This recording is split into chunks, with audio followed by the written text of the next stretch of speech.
Chapter 1. The Sound of the River. The sound of the river was the first thing Lukas heard in the mornings. Not the roosters, not his mother's spoon tapping the rim of the iron pot in the kitchen.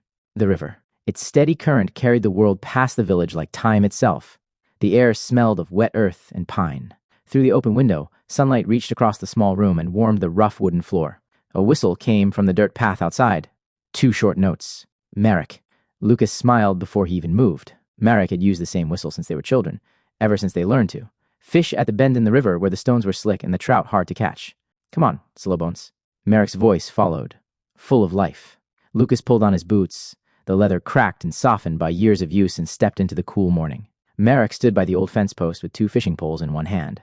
Both were handmade, carved, and smoothed over by years of their own work. They walked toward the river, their boots crunching on frost, hardened dirt. The smell of chimney smoke hung in the air.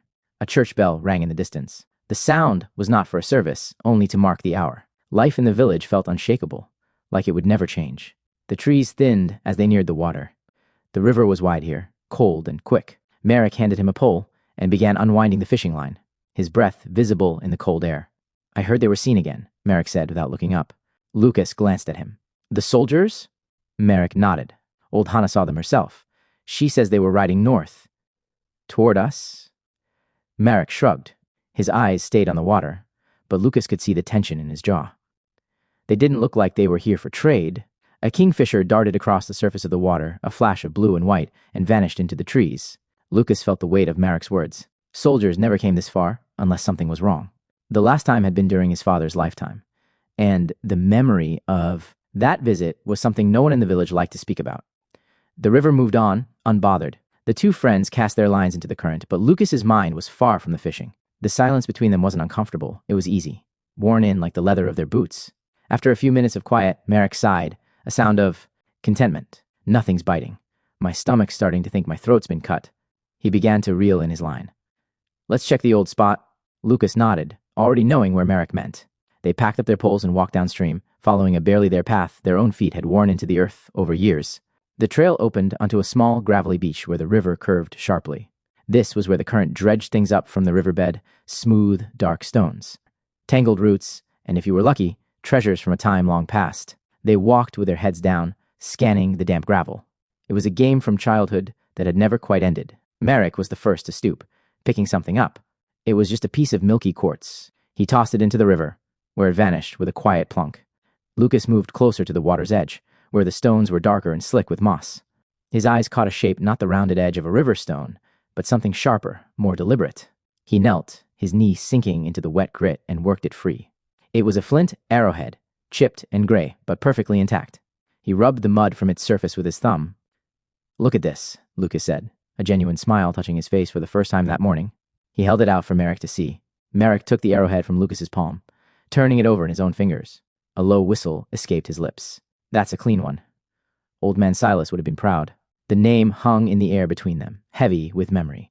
Lukas's gaze drifted from the arrowhead to the far side of the gravel beach, where a dark shape slumped against the tree line. The old cabin. The roof had given in on one side, a dark wound in the thatch, and the door hung from a single leather hinge, swaying slightly in the breeze. I wonder if any of his things are still in there, Marek said, his voice quieter now. I doubt it, Lukas replied, though his mind was already inside, seeing it as it used to be. The single room, cluttered, but clean. Jars of strange herbs and colored stones lining the shelves. The ever-present smell of pine resin and chicory coffee. Remember the first time we went in? We thought he was a witch? Marek let out a short laugh, handing the arrowhead back. My father said he was a madman. I was terrified, but all he did was show us that jar of his, the one with the teeth, Lukas said, the memory sharp and clear. A large glass jar filled with the teeth of deer, wolves, and boar, each one labeled with a tiny, spidery script. He wasn't crazy, Lukas continued, looking at the arrowhead now resting in his own palm. He just paid attention. He was the one who told us to even look here. He said history was everywhere, not just in books. Lost relics of the past, he called them. He said people are just too busy to stop and notice what's around them. They stood in silence for a moment, the river flowing past them, the ruined cabin, a silent monument to the man who had taught them to see the world differently. The memory was warm, but it was edged with the cold fact of its ending. The hermit was gone. The cabin was rotting. Lukas closed his hand around the cool flint of the arrowhead, the sharp edges pressing into his palm. It felt like holding a piece of that lost time. Yeah, Marek said softly, breaking the quiet. Relics. Marek nudged Lukas's shoulder with his own, a familiar gesture that broke the somber mood. Come on. Let's see if the old man left any ghosts behind. Lukas pocketed the arrowhead, the flint cool against his thigh. He followed Marek toward the cabin, their boots sinking into the soft, loamy earth that had once been a footpath. A wild rosebush had overgrown the entrance, its thorns snagging at their clothes like tiny, persistent hands. Marek pushed the branches aside, holding them for Lukas, and they stepped through the sagging doorway. The air inside was thick and musty, smelling of decay and damp earth, and the faint, lingering scent of pine. Sunlight streamed through the hole in the roof, illuminating a swirling cloud of dust motes. Everything was covered in a thick gray blanket of it. A single stool, miraculously upright, stood in the center of the beam of light. A rusted tin cup sat on a small, three-legged table, and a stack of what might have once been books had collapsed into a pulpy, unrecognizable mound in a dark corner. Marek ran a hand over a wooden shelf, leaving a clean streak in the dust. He really is gone, isn't he? People don't live forever, Marek, Lukas said, his voice soft. He walked over to the small, grimy window pane, the only one that hadn't shattered. He drew a line through the dirt on the glass with his finger, looking out at the river. From here, he could see the bend where they had been fishing. It looked different from inside the cabin, smaller. Remember what he told us about the river? Lukas asked, not turning around. He said it was the oldest thing in the valley, that it saw everything, the tribes that hunted here, the first settlers, everything. He said if you listened close enough, you could hear all of it. Marek came to stand beside him, looking through the same dirty pane of glass. All I hear is water. You're not listening, right? Lukas said, a hint of their old childhood arguments in his tone. You have to be quiet. You have to notice. They stood there for a long moment, side by side, looking out at the unchanging river. The silence of the cabin settled around them, a different kind of quiet from the one outside. It was a heavy, ancient stillness, filled with the ghosts of stories Silas had told them. In that moment, with the dust motes dancing in the light and the river flowing just beyond, the trees, the talk of soldiers felt like a rumor from a different, less real world. A floorboard creaked under Marek's weight, the sound unnervingly loud in the stillness. He stepped back from the window. All right, I've listened. The river didn't tell me anything, but this dust is about to make me sneeze a lung out. Let's go. Lukas turned from the window, a faint smile on his face. He followed Marek back out into the bright, clean air, blinking as his eyes readjusted. The smell of the wild roses was sweet after the mustiness of the cabin. As they stepped back onto the gravelly beach, Marek suddenly stopped and held up a hand. Wait, he whispered, his eyes wide with mock seriousness. Did you hear that? Lukas froze instantly, a lifetime of hunting together making the reaction automatic. He scanned the tree line. Hear what? The sound, Marek said, his voice dropping even lower, of my stomach eating itself. I'm serious. I think it's starting to digest my spleen. Lukas rolled his eyes and shoved his friend's shoulder. You're an idiot. Marek laughed, a loud, genuine sound that echoed across the water and chased the ghosts of the cabin away. An idiot with an empty stomach is a dangerous thing, my friend. Let's get back. My mother was baking this morning. If we're lucky, there might be a loaf of bread left that hasn't been claimed by my sisters. They started the walk back, leaving the dilapidated cabin and its memories behind. The path took them away from the river and into the cool shade of the pine forest. The ground was soft with years of fallen needles, muffling their footsteps. Sunlight filtered down through the high branches, dappling the path in shifting patterns of gold. A woodpecker hammered rhythmically against a tree somewhere deep in the woods, the sound a steady, familiar heartbeat. The ease from the morning had returned, the talk of soldiers once again a distant concern. Here, surrounded by the familiar sights and sounds of the forest they had known, their entire lives, it was easy to believe that nothing could ever truly change. They walked in comfortable silence for a while, the only sounds the woodpecker and their own steady breathing. As the trees began to thin, Lukas could see the first rooftops of the village through the branches. The spire of the church caught the midday sun, a reassuring landmark that had always meant he was home. The familiar scent of wood smoke and baked bread should have met them at the edge of the trees, but the air was strangely still. Lukas sniffed, catching only the clean scent of pine and damp earth. He exchanged a look with Marek, whose easy smile had faded, replaced by a slight frown of confusion. They left the cover of the forest and stepped onto the main dirt path that led to the village square. Usually, this was where the noise of their world began. The rhythmic clang of the blacksmith's hammer, the chatter of women at the distant shouts of children playing a game with a leather ball. Today, there was only silence. A deep, unnatural quiet that seemed to press in on them from all sides. The path was empty. No carts rumbled by, no chickens pecked in the dust. The door to the blacksmith's forge, normally wide open and spilling orange light, was shut tight. Where is everyone? Marek finally said, his voice low, as if he were afraid to break the silence. It's the middle of the day. Lukas didn't answer. His eyes scanned the cottages lining the path. Windows that were always open to the afternoon breeze were shuttered. Doors were closed. It felt like the entire village was holding its breath, waiting. A flicker of movement caught his eye, and he saw old Hannah, the woman who had supposedly seen the soldiers, peer out from behind her curtain before quickly pulling it shut. She had seen them, but she made no move to wave or call out a greeting. They kept walking, their footsteps sounding loud and intrusive on the empty path. The feeling of unease that had started by the river returned, colder and sharper this time. This was not the comfortable, sleepy quiet of a hot afternoon. This was the coiled, watchful silence of fear. They reached the edge of the square. It was deserted. The communal well stood in the center, a bucket resting on its stone lip as if abandoned mid-task. On the far side, the door to the tavern, a place that was never quiet and never empty, was closed. A knot tightened in Lukas's stomach. That door hadn't been closed during daylight hours in his lifetime. Marek let out a low, disbelieving whistle. Closed? Old Finn would serve drinks through a flood. Even during the plague scare 10 years back, he kept the windows open. What is this? He started across the square, his long strides purposeful. I'm going to see... Lukas stayed where he was for a moment, his senses on high alert. The silence was unnerving. He could hear the creak of Marek's boots on the cobblestones, the whisper of the wind stirring up dust near the well, and the frantic beat of his own heart.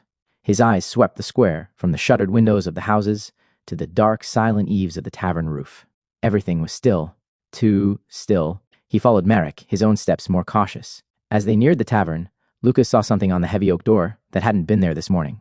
A piece of paper, stark white against the dark wood, had been nailed crudely to the center.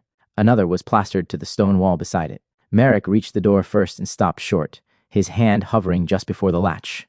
He was staring at the paper. Lukas came up beside him and read the words, printed in thick, black, unfamiliar type. By order of the Democratic Authoritarian Republic, a new era of unity and strength begins. All citizens will contribute. All will obey. Await further directives. Beneath the words was a symbol they had never seen before, a stark, stylized eagle, its wings held unnaturally straight, its talons gripping a cog. The mysterious dread suddenly had a name. The soldiers old Hannah had seen weren't just passing through. They had been here. They had left their mark. And the silence of the village was not fear of a rumor, but the result of a command. Marek stared at the words, his face a mask of confusion and contempt. He reached out and touched the edge of the paper, as if to test if it were real. Democratic Authoritarian Republic? He scoffed, the sound sharp in the quiet square. What in God's name is that? Words fighting each other. He balled his hand into a fist at his side. Since when do we take orders from a piece of paper nailed to a door? Lukas didn't answer. He was looking at the symbol, the cold geometry of the eagle. It felt alien, wrong. It was a symbol of power that had no connection to the earth, to the river, to the life they knew. It was something forged in a furnace and stamped onto the world. He noticed the nail that held the poster. It had been driven deep into the ancient oak, splintering the wood around it. They hadn't asked permission. It makes a kind of sense, Marek, Lukas said, his voice barely a whisper. Marek turned to him, his brow furrowed. Sense? It's nonsense. No, Lukas said, meeting his friend's angry eyes. It means they let you think you have a choice, right before they punish you for making the wrong one. A sharp click from across the square made them both flinch. A window shutter on the second floor of the baker's house, which had been cracked open, was now sealed tight. Someone had been watching them. The feeling of exposure was immediate and intense. They were the only two people standing in the open. Targets in a silent, watching square. The anger drained from Marek's face, replaced by a grim urgency. My mother? My sisters? Lukas nodded, the same thought echoing in his own mind. Home. The word itself felt different now, less like a place of unshakable safety, and more like a fragile shelter that needed defending. Without another word, they turned their backs on the poster in the silent tavern. They started walking, almost jogging, across the empty square, leaving the D.A.R's declaration to loom in the silence behind them. The world that had felt eternal and unchanging that morning at the river was gone. It had been replaced by this new, quiet, menacing village, and every closed door felt like a threat. Chapter 2. Directives. The door of his small home flew open, slamming against the interior wall with a crack that sounded like splintering bone. For a fraction of a second, the world froze in a horrifying tableau. The room was silent. A thick, heavy silence that felt wrong. His mother was slumped at the kitchen table, her head in her hands, her shoulders trembling. On the floor by the hearth, his little sister Ilara lay unnaturally still amidst her scattered wooden toys. And spreading from beneath the table was a dark, glistening pool of crimson. Blood. The word was a silent scream in his mind. The posters, the soldiers, the fear in the square. It had all led here. They were too late. He took a gasping breath to shout, to curse, to do something. But the sound died in his throat as his mother's head lifted. Her face wasn't one of pain, but of pure, soul-deep weariness, her eyes wide with alarm at his sudden entrance. Lucas? By the spirits, you'll take the door off its hinges. The spell shattered.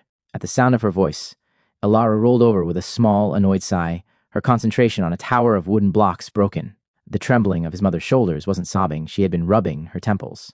And the dark pool on the floorboards wasn't blood. A tipped-over bowl and the earthy scent of beets told the true, mundane story. Lucas stood there in the doorway, his heart hammering against his ribs. The terror receded, leaving a cold, clammy shame in its wake. The world was fine, but for a horrifying moment, his own mind had shown him an execution. Lucas finally moved, pulling the door closed with a quiet click that seemed 100 times louder than the slam that had preceded it.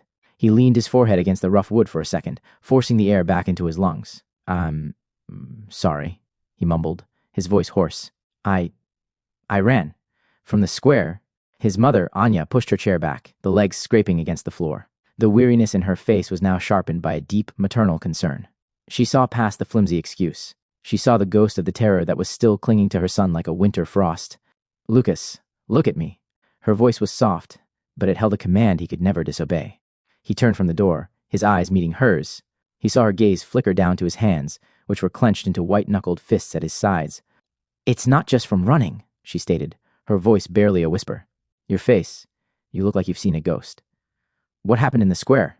He glanced at Alara, who was now trying to stack one crooked block on top of another, humming softly to herself, completely oblivious. The sight of her innocence, so fragile and unknowing, broke his resolve to soften the blow. He had to tell them. They're here, he said, the words feeling like stones in his mouth. Soldiers. Not like in the stories, Mama. These are different. He walked slowly to the table, his hand trembling slightly as he pointed back in the direction of the village center. There are posters on the tavern door. A new flag, a new name. They call themselves the Democratic Authoritarian Republic. The D.A.R. Anya's hand flew to her mouth, and all the color drained from her face. She didn't just hear the words, she understood the brutal weight of them. Republics and authorities were things from the cities, from the world beyond the river, a world that only ever sent trouble. The quiet peace of their lives had just been given a name, and it was the name of an ending. The name seemed to suck the very air from the room. Anya's hand wasn't just at her mouth, it was pressed there, hard, as if to physically stop a scream from escaping. Her eyes, wide and bottomless, with a terror Lucas had never seen before, darted from his, face to the windows, then down to Alara, who was still lost in her own little world. It was the frantic, desperate look of a mother realizing the walls of her home were no longer a fortress, but a cage. Here? She finally choked out, the word ragged and broken. She stumbled back a step, her free hand gripping the back of her chair so tightly the wood groaned. Soldiers are here? In the village? Lucas, how many? I don't know, he said, his own voice tight with a fresh surge of adrenaline. Seeing his mother, his anchor, so completely undone, terrified him more than the posters. We didn't stay to count. We just saw the posters and... The door, she commanded, her voice suddenly sharp, cutting through her own panic with a sliver of fierce maternal instinct. Bolt the door. Now. Lucas moved without thinking, his body responding to the primal urgency in her tone. He turned and slid the heavy iron bolt across the frame. The loud, definitive thump echoed in the small home, a sound of finality. It was the sound of their world shrinking to the size of these four walls. At the noise, Alara looked up, a bright, innocent smile on her face. Loud, she chirped, clapping her hands together once before turning back to her blocks. The simple sound of her joy was a knife in the heart of the room's thick dread. Anya stared at her youngest child, and her expression completely fractured. The fear for herself was gone, replaced by a wave of pure, unadulterated terror for her children. Your father, she whispered, her eyes locking back onto Lucas's. He's still at the lumber mill. He doesn't know. He'll walk right into them. Lucas took a step toward the door, his mind already, calculating the path to the mill, and Anya moved to block him, her body a frail but unyielding barricade. No, she said, the word a raw, desperate command. She grabbed his arm, her grip surprisingly strong, her knuckles white. Lucas, no. You can't... I have to, he pleaded, his voice cracking. Mama, he doesn't know. He'll walk into the square. And what will you do? She cried, her face pale and streaked with tears she wasn't aware she was shedding. What can you do against men like that? They will kill you for looking at them sideways. I will not lose my husband and my son on the same day. You will stay here. He looked into his mother's frantic eyes and saw his own fear mirrored there. Every instinct screamed at him to obey, to cower behind the bolt until this storm passed. But a more powerful image burned behind his eyes, his father's easy smile, the familiar scent of pine, and sawdust that clung to his clothes, the sound of his whistling as he walked home at the end of the day. A man walking, happy and unknowing, toward an executioner's block. It was a choice between two terrors, the terror of facing the soldiers and the terror of doing nothing.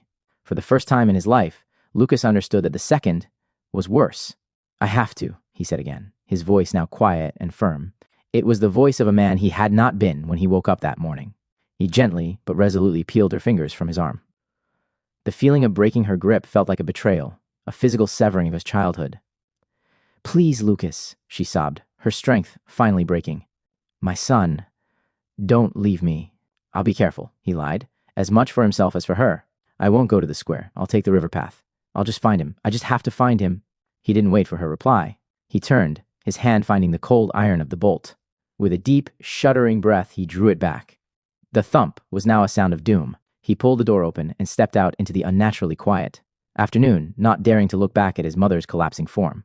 He only heard one sound as he pulled the door shut behind him, a single, heartbroken wail that was swallowed by the sudden, chilling silence of the village. Chapter 3. The silence in the square. The world outside his home was holding its breath. Lukas moved cautiously, keeping to the thin shadows cast by the eaves of the cottages. Every familiar sound of village life had been suffocated. There was no ring of the blacksmith's hammer, no chatter from the well, no children laughing or chasing geese. There was only the heavy, watchful quiet and the dry scuff of his own boots in the dirt. He peered around the edge of the cooper's workshop and looked upon the square. It was the same space he had crossed his entire life, but it felt like a foreign country. D.A.R soldiers stood in small, disciplined clusters of 2 and 3. One pair guarded the tavern, another stood by the well, their postures rigid, their faces impassive and hard. They weren't occupying the square. They were pinning it down like a specimen board. Villagers that Lukas had known his whole life were reduced to fleeting shadows. In their own homes, their faces pale behind window panes, their doors shut tight. A woman hurried across a side alley, a basket clutched to her chest, her head bowed so low that all Lukas could see was the top of her scarf. She didn't look at the soldiers. No one did. To look was to be seen. One of the soldiers was methodically pasting a new directive onto the public notice board, his movements efficient and devoid of any emotion. It was this cold, procedural nature that was somehow the most terrifying part. This wasn't an act of passion or anger. It was an act of administration. Lukas scanned the square, his eyes searching for any sign of his father. The path to the lumber mill cut across the far side. He would have to cross the open ground. As he prepared to move, a stir near the well caught his eye. A small group of soldiers had stopped an old woman. Even from a distance, he recognized the stern, unbent posture. Old Anya. Lukas pressed himself flatter against the rough, sun-warmed wood of the workshop wall, his breath catching in his throat. It was old Anya, her back as straight as a fence post, a wicker basket of bread resting in the crook of her arm. She was the village matriarch, a woman whose sharp tongue and sharper glare had corrected 3 generations of unruly children. She bowed to no one. The soldier who had stopped her was taller, broader, a giant in dark gray fatigues. His helmet shadowed his face, making him anonymous, a uniform, not a man. The insignia on his collar was a stark, geometric shape Lukas didn't recognize. He wasn't speaking. He was just standing there, an impassable wall of flesh and armor. The silence stretched, becoming thin and brittle. Lukas could see the muscles in Anya's jaw working. She was the one who broke the quiet, and her voice was exactly as it always was, clear, strong, and laced with iron. "You are in my way," she said. It was not a question. The lead soldier shifted his weight, the movement economical and precise. He gestured with his gloved hand to the notice board, where the new directive was still damp. His voice, when it came, was flat, amplified slightly by some unseen tech. It had no accent, no emotion. It was the voice of a machine. Directive 7. Public movement is restricted. Return to your dwelling. Lukas watched Anya's eyes dark and sharp as a hawk's flick to the poster, then back to the soldier. She did not look afraid. She looked offended, as if scolding a mule that refused to move. "I am going to my daughter's house," she stated, her voice rising slightly, carrying across the silent square. "She is expecting me. I am bringing her bread." She lifted the basket a few inches, as if presenting evidence of a reality far more important than his directive. "Now, step aside." A cold dread coiled in Lukas's gut. He wanted to scream at her. "Anya, no. Please, just be quiet. Just go home." The soldier didn't move. "The directive is clear," he repeated, the same deadpan voice. "Return to your dwelling now." This was it. This was the moment of choice. Lukas saw it on Anya's face. A lifetime of earned respect, of being the unshakable heart of her. Community was colliding with a force that did not care who she was. She could bow, or she could break. Old Anya straightened to her full height, which was still a head shorter than the soldier. She looked past him, at the other silent, helmeted figures. She looked at the closed doors and shuttered windows of the homes she had watched over her whole life. Then she looked the soldier right in his shadowed face. She did not shout. She spoke with a quiet, venomous clarity that cut through the air. This is our home, not yours. You have no authority here. You are just bandits with matching clothes. May the spirits spit you out from the earth you stand on. Then, with the ultimate act of defiance, she spat on the ground at the soldier's feet. The silence that followed was absolute. It was a vacuum. Lukas felt his own heart stop. The soldier didn't flinch. He simply tilted his head, a slow, curious gesture, as if observing an interesting but insignificant insect. He raised his hand, 2 fingers extended. It was a signal. Lukas did not understand it at first, but one of the soldiers standing by the well did. The man moved with a chilling economy of motion. He did not run or shout. He took 2 precise steps forward, his boots crunching softly in the gravel. He raised his rifle to his shoulder in a single fluid movement. There was no hesitation. There was no warning. The sound was not a bang. It was a sharp, brutal crack that tore the fabric of the afternoon apart. Anya did not cry out. Her body jerked violently, a puppet whose strings had been suddenly and viciously cut. A fine red mist erupted from her back, hanging in the still air for a horrifying instant before vanishing. She fell bonelessly into the dust. The wicker basket tumbled from her arm. Loaves of bread, still warm, rolled across the ground, coming to rest in the dirt beside her still form. The echo of the shot vanished. A new silence descended on the square, heavier and more terrible than before. It was the silence of held breaths, of utter, paralyzing shock. The soldier by the well lowered his rifle. The leader, who had given the signal, slowly dropped his hand to his side. His head swiveled, his shadowed faceplate methodically scanning the windows of the surrounding cottages as if daring anyone to react. Lukas felt the world tilt.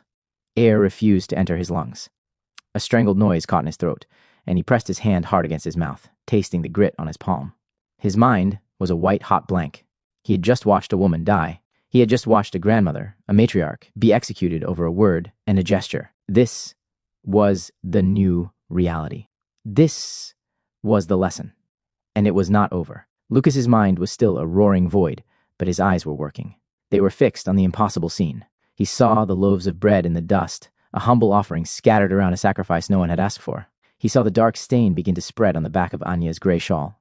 From somewhere high above, a bird chirped, a cheerful, oblivious sound that was a profanity in the suffocating silence. The leader of the soldiers took 2 steps toward the center of the square.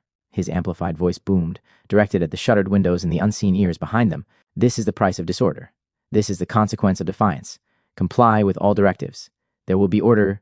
His words hung in the air, cold and final. And into that terrible, imposed peace came a new sound. It was the sound of whistling, a familiar, cheerful tune, slightly off-key.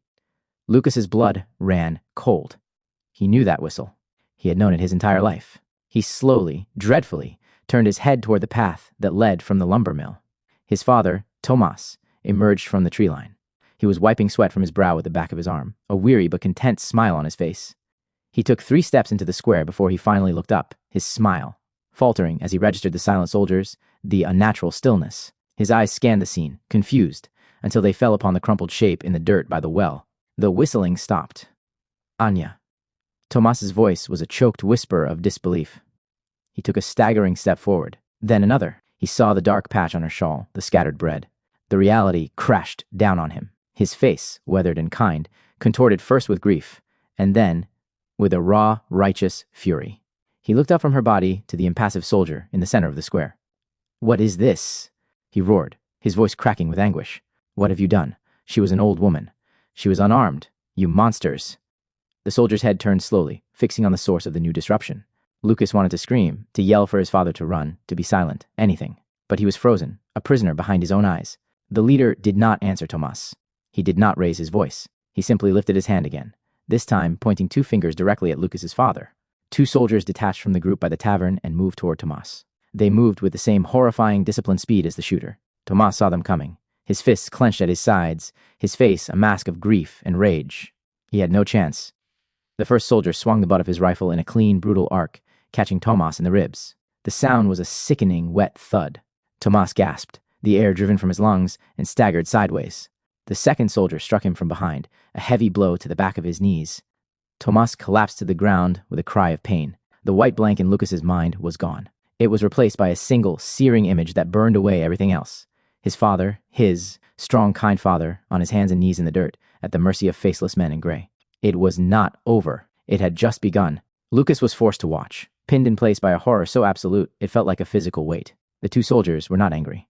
They were methodical. One planted a heavy steel-toed boot in the center of his father's back, forcing him flat into the unforgiving dirt. Tomas grunted, his face pressed into the ground. Then they began to kick him. It was not a frantic assault. It was a rhythmic, systematic destruction. Heavy boots slammed into his father's ribs, his back, his legs. Lucas heard the sickening, wet thuds of the impacts. He heard his father's sharp cries of pain, sounds that were brutally cut short by another blow. He saw his father's hands scrabble in the dirt, trying to find purchase, trying to pull himself into a ball to protect his stomach. One of the soldiers used his rifle butt, driving it down into the small of Tomas's back. A choked, inhuman scream was torn from his father's throat. Lucas felt it in his own bones. His vision blurred, and he realized hot tears were streaming down his face, though he made no sound. He was a silent statue of agony. He watched them drag his father up by the collar of his shirt, his face a swollen, bloody mess. A split lip, a bruised and rapidly closing eye. Blood trickled from his nose, drawing a dark, wet line through the dust on his cheek. The soldier holding him delivered a single, precise punch to his stomach. Tomas convulsed, and the soldier let him drop. He fell limp, a broken puppet. And then it stopped. A subtle nod from the leader was all it took. The two soldiers stepped back from the unmoving form on the ground. They adjusted their gear. One of them wiped a spot of blood from his boot on a clean patch of grass. Their work was done. The silence rushed back in, now filled with the sound of his father's shallow, ragged breathing. Lucas's world had shrunk to a single, unbearable point of focus. He saw it all. He saw the way his father's chest barely moved. He saw the dark, spreading patch on the dirt beneath his face. He saw the utter stillness of old Anya just a few feet away. He absorbed every detail, every sound, every second of the monstrous lesson. The shock was gone. The rage was gone. In their place was a vast, cold, and bottomless emptiness. Something inside of him, the boy who had gone fishing that morning, had just been beaten to death alongside his father in the square. Chapter 4. The Weight of a Father. The emptiness in Lucas's chest was a physical thing, a hollow ache where his heart should have been. He was vaguely aware of the tears drying on his face, of the deep, shuddering breaths that his body took without his permission.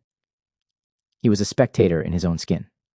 In the square, the lesson was over. The leader gave a curt, downward chop of his hand. The soldiers, with the same disciplined efficiency they had shown in their violence, began to regroup. They did not spare a glance for the body of the old woman or the broken man bleeding in the dirt. They were an inconvenience to be left behind, a piece of refuse from the day's work. They were turning to leave. That was what did it. The indifference, the chilling, absolute lack of humanity. A flicker of something not rage, not yet, but a cold, hard spark ignited in the void inside Lucas. They would not leave him there. They would not leave his father in the dust like an animal. His legs moved, though he had not told them to. He pushed himself away from the wall of the workshop, his muscles stiff and clumsy. He took one shaky step out of the shadows and into the sunlit square. Then another. He was exposed. He could feel the unseen eyes of the soldiers on him, could feel the collective, terrified gasp of the hidden villagers. But he felt no fear. He felt nothing at all. His world had narrowed to the path between himself and his father. He did not look at the soldiers. He did not look at Anya's body. He just walked, one foot in front of the other, until he reached the crumpled form on the ground. He fell to his knees. The dust was dark and sticky beneath his father's head. He could hear the breathing now, a shallow, wet, rattling sound that terrified him more than the beating itself. He gently reached out a trembling hand and laid it on his father's shoulder. "Papa?" The word was a dry, broken croak. There was no response, only that terrible, ragged breathing. The weight of what had to be done, of what he had to do, threatened to crush him. He was not strong enough. He could not move him alone. "Lucas!" The voice was a whisper from the alley beside the tavern. Lucas looked up and saw Marek, his face ghost white, his eyes wide with a shared, unspeakable horror. For a moment, they just stared at each other across the terrible silence, two halves of a childhood that had just been murdered. Then Marek moved, scurrying low and fast from the cover of the alley. He knelt beside Lucas in the dirt. There were no words. There was nothing to say. The horror was too big. Lucas looked from Marek's terrified face to his father's broken one. "Help me," he rasped. Marek nodded, his jaw tight. Together, they maneuvered themselves around their father's body. Lucas took a position under his left arm, Marek under his right. With a shared, grunting heave, they tried to lift him. The pain of it was immense, a dead, crushing weight that buckled their knees. Tomas groaned, a low, animal sound of pure agony. But they had him. They had him up. And leaning on each other, stumbling under the impossible sacred weight, they began the long walk home.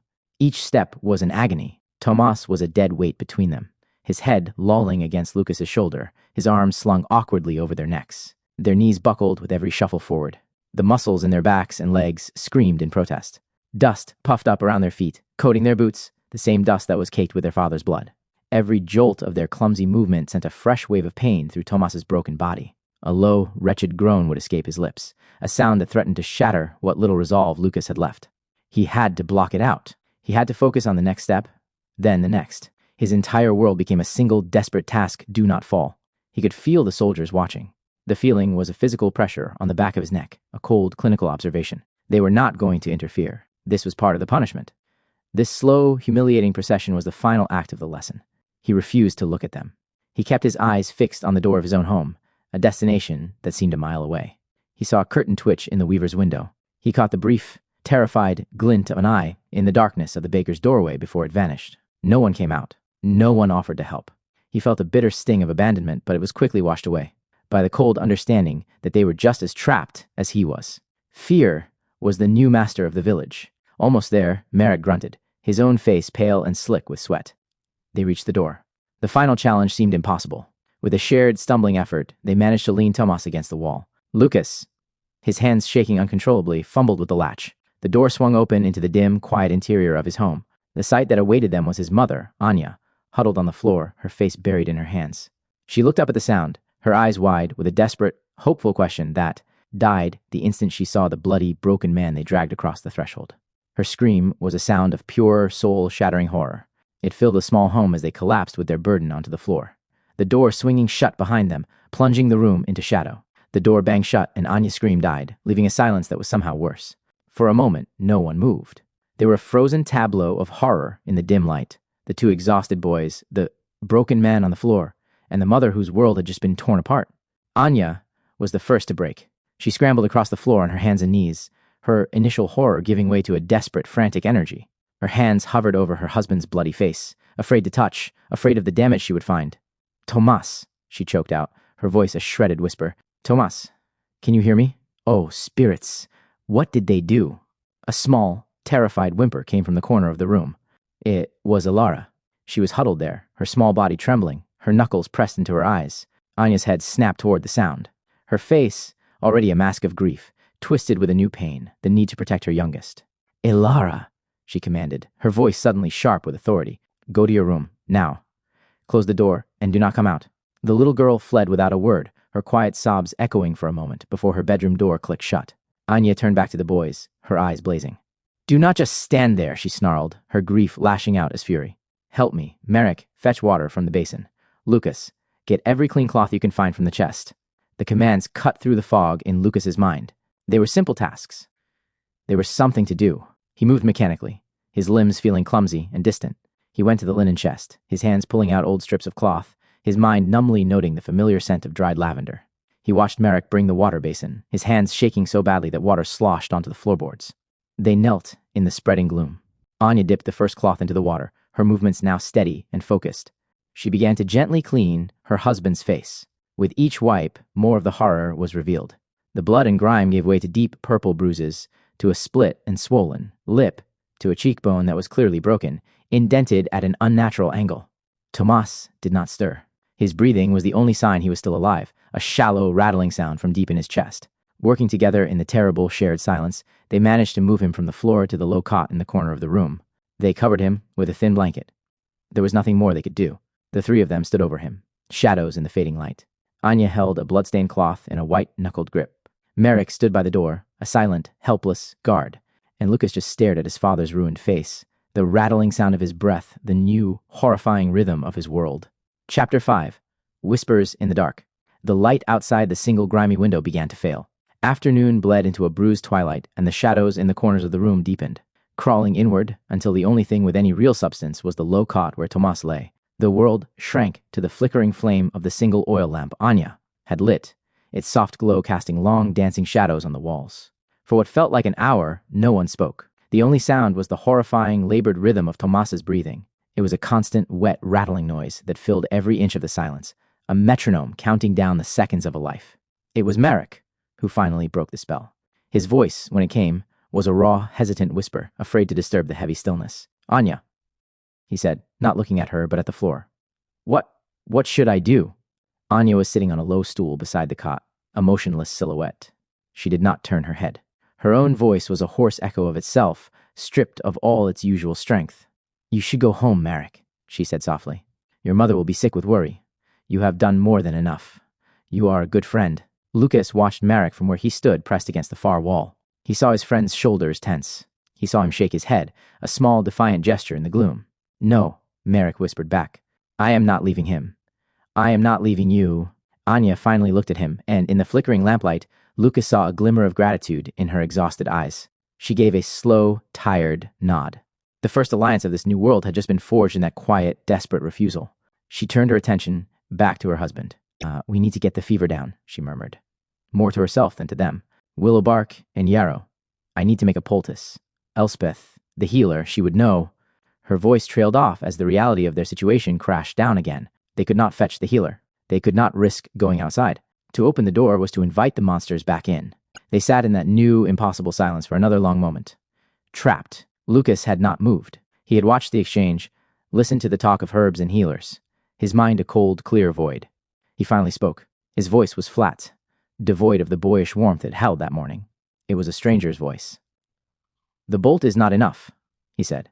Anya and Marek both turned to look at him, startled. "We need to barricade the door," Lukas continued, his eyes fixed on the simple iron bolt that was their only protection. "The windows, too. They will be back." Lukas's words dropped into the room like stones into a still pond. The suggestion was practical, born of a chilling clarity, but his tone was what startled them. It was empty. All the warmth, all the life, was gone. Anya stared at her son, a new fear creeping into her eyes. This was not the boy she had raised. Lukas did not wait for their agreement. He turned and walked to the heavy oak dining table, the one his father had built years ago. He gripped one end, his knuckles white, and tried to drag it. It barely scraped against the floorboards. Marek watched him for a moment, his expression a mixture of pity and terror. He looked at the hollowed-out version of his best friend, a boy he had known his entire life, and his own fear was briefly eclipsed by a deep, aching need to reach him. He crossed the room and stood beside Lukas in the gloom. "Lukas," he whispered, his voice thick with emotion. Lukas did not look at him. He was still staring at the door, his jaw set. Marek tentatively placed a hand on Lukas's shoulder. It was like touching stone. There was no response, no flinch, not even a flicker of recognition. Lukas just stood there, a statue carved from ice. "We saw it," Marek continued, his voice cracking. "We saw it together. I can't get it out of my head either. But we are here. Your mother is here. We will face this. Together. The way we always have." He squeezed his friend's shoulder, a desperate, clumsy attempt to pour some of his own warmth into the cold shell beside him. For a long moment, Lukas remained silent, his eyes fixed on the door. Marek thought perhaps he hadn't even heard him. Then Lukas spoke, his voice low and raspy.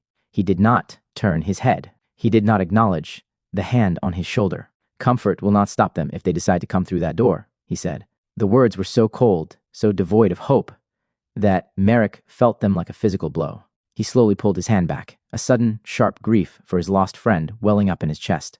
It felt more painful than the horror in the square. He had survived the soldiers, but he was not sure if the boy he knew had. "The table is heavy," Lukas said, his voice still a deadened monotone. "Help me." Marek swallowed the lump in his throat and nodded, even though Lukas was not looking. He blinked back tears, took his place at the other end of the table, and helped his friend barricade the door. With the door secured, a new kind of silence fell over the room. It was the silence of a tomb, of a space sealed off from the world.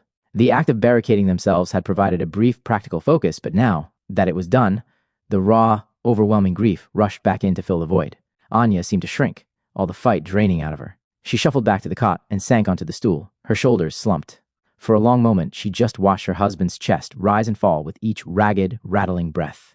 Then, with a slow, deliberate motion, she reached for a stone bowl and pestle from a low shelf. She poured a handful of dried leaves and flower heads into the bowl, yarrow and willow bark. The rhythmic, scraping sound of her grinding the herbs was the only sound besides Tomas's breathing. It was a sound from the old world, a familiar ritual of healing in the face of a hurt so profound no poultice could ever touch it. She looked over at Marek, who was standing awkwardly by the newly positioned table. "Marek," she whispered, her voice a fragile thread. Hold the lamp closer. I cannot see. Marek nodded, his movements quick and eager. He was grateful for the task, for a way to be useful. He lifted the oil lamp and held it carefully, its flickering light pushing back the shadows from the cot, illuminating the grim scene in a pool of warm, unsteady gold. Lukas did not join them. He watched his mother and his friend bend over his father, a small, desperate island of care in an ocean of darkness. He saw them clinging to the old ways, to herbs and hope. He knew, with a certainty that felt as cold and hard as river stone, that hope was a luxury they could no longer afford. Hope had not saved old Anya. Hope had not saved his father. He turned away from them. His eyes scanned the small, shadowed room, not as a home, but as a defensive position. He moved to the single window at the back of the cottage and checked the wooden shutter, making sure the latch was firm. His gaze fell upon the hearth. Leaning against the stones was the wood axe his father used for splitting logs. It was a familiar, comforting object from his childhood. He remembered the weight of it, the satisfying thunk it made, the scent of fresh-cut pine. Now, he saw it for what it was, a weapon. He crossed the room in 3 silent steps and picked it up. The worn wooden handle felt different in his hands now. It was heavier. It was colder. He did not return to the lamplight. He retreated to the deepest shadows by the barricaded door, the axe, held loosely in his hand, and he stood there, watching and waiting, a silent guardian for a world that was already dead. The lamp flickered, its oil burning low, stretching the shadows of the room into long, distorted shapes.